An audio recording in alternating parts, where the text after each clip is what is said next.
NDTV has accessed letters from a terror group based in Pakistan Occupied Kashmir, which exposes their strategies for terror attacks in India and also their infiltration routes into India.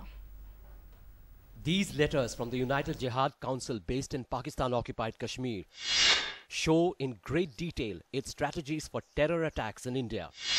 The letters talk about several terror camps meant specifically for launching terrorists into India. The letters also reveal the routes that the terrorists are meant to take to enter India. One of the letters from the Jihad Council is to the Pakistan-based Lashkar-e-Taiba, the terror group responsible for 26/11. Another letter is addressed to the AZAD J&K Brigade of the Pakistan Army. These letters that NDTV has accessed were written in November last year. The letters have detailed instructions for terrorists infiltrating India. They talk about targeting Indian Army camps, places of worship and VIPs. One of the letters also says the Lashkar-e-Taiba should not claim responsibility for any attack in India. They even have clear instructions for the Pak Army saying it should provide cover fire for the infiltrating terrorists only if they come under siege of the Indian Army. They asked terrorists going for training to Pakistan Occupied Kashmir to return to their launch camps at night. The letters also list the camps for launching terrorists into India. They are mentioned as Hassan Forward Kahuta, Nakial, Khoi Ratta, Samani and Dhalibag. The letters also reveal differences between the Pakistan Army and the Jihad Council. A commander of the Jihad Council accuses the Pakistan Army of not implementing the Jihad Council's orders and goes on to say that just a few Pak Army officers should be told about terrorists infiltrating India, but only after they are launched from the camps. We have been getting the information where the concentration of certain people, certain suspicious movements have been seen all along. There has been a one kind of or another a bid to infiltrate, but they have not been successful as yet.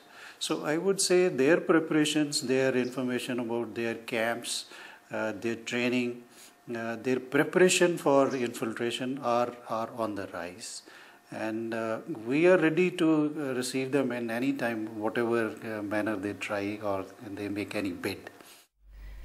And Zafar Iqbal joins us for more on that from Srinagar. Zafar, although the perception has been that militancy has gone down in Jammu and Kashmir, it seems that militants are more meticulous in their plans. Tell us more about these letters.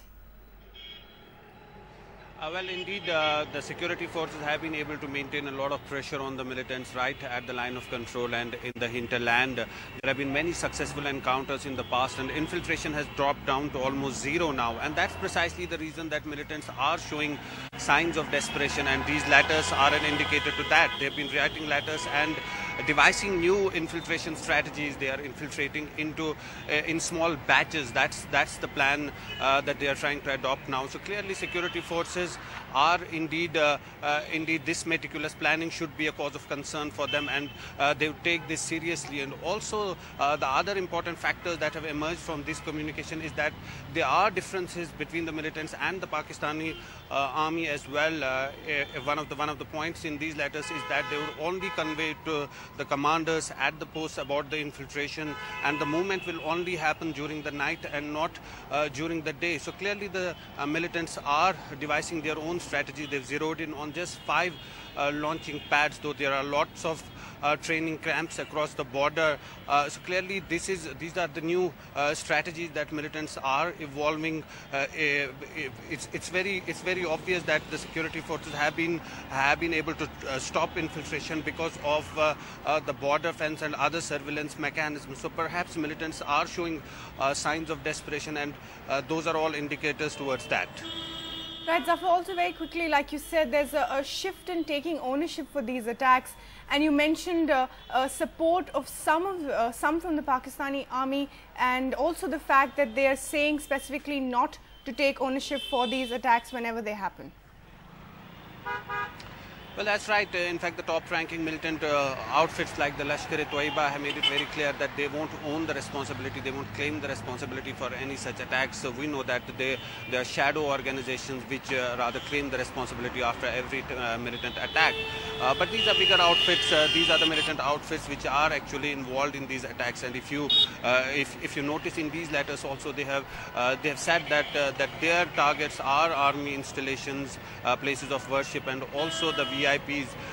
So clearly they have made their intentions very clear that they would like to infiltrate in small batches and try and create problems in the hinterland. But the main aspect that's emerged from this is that the training camps are still active, the launch pads are still there, and militants are receiving training. That's the point that security forces here have been stressing for a long time, though Pakistan has been denying that. And also the point about the covering fire, the Pakistani Rangers and the army have been providing covering fire to the infiltrators in the past, though they never admitted.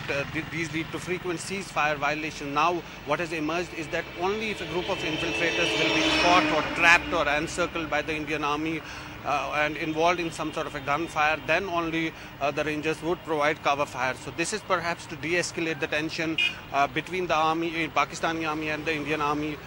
There have been various ceasefire violations in the past, and we saw one of the major ceasefire violations that lasted for about 5 days in Poonch sector just last month. India's #1 news app just got even better. Download NDTV's new app. Fully optimized for retina display, full screen view, faster response time, and Sudoku. NDTV's new iPad app. Download now.